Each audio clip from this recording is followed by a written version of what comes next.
आखिर कौन है ये जेई जो एलडीए में बना है कमाऊ पीर? आखिर क्यों एलडीए प्रशासन इस जेई सुरेंद्र दीक्षित को दे रहा है खुली छूट? आखिर क्यों अमीनाबाद जैसे ऐतिहासिक बाजार की मूल पहचान को किया जा रहा है तहस?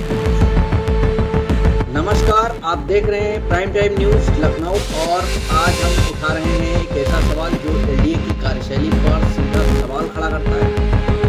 हम बात कर रहे हैं लखनऊ विकास प्राधिकरण यानी एलडीए के प्रवर्तन जोन में तैनात जूनियर इंजीनियर सुरेंद्र दीक्षित की, जिनके रिटायरमेंट में अब कुछ ही महीने बचे हैं, लेकिन काम ऐसे कर रहे हैं जैसे मानो रिटायरमेंट से पहले कमाई पूरी करनी हो।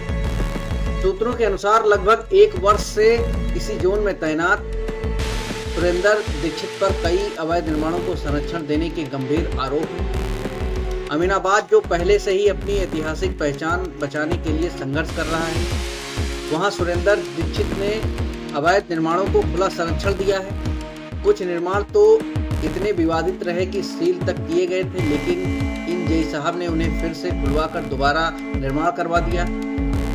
और अब सबसे ताजा मामला है 36 लाटूस रोड के बगल में हो रहे एक कमर्शियल निर्माण का, जहां बोर्ड तो एलडीए से पास मानचित्र का लगा है, मगर मौके पर जाकर देखें तो हकीकत कुछ और ही है। ना सेटबैक, ना बेसमेंट का कानूनन पालन, बल्कि पूरे प्लाट एरिया में दुकानें। बेसमेंट को भी कमर्शियल स्पेस में तब्दील कर दिया गया। नियम कहते हैं बेसमेंट के सिर्फ पार्किंग के लिए हो सकता है, मगर यहाँ तो नियम को रौंदते हुए दुकानें बना दी गई। अब सवाल बड़ा है, यह है आखिर किसकी सह पर ये जेई इतने मनमाने तरीके से काम कर रहा है, क्योंकि एलडीए प्रशासन इस पर कोई कार्रवाई नहीं कर रहा है। जब बाकी अधिकारियों का ट्रांसफर हो गया तो इस जेई को क्यों वहीं रखा गया? क्या सुरेंद्र दीक्षित को रिटायरमेंट से पहले एक इनाम दिया जा रहा है?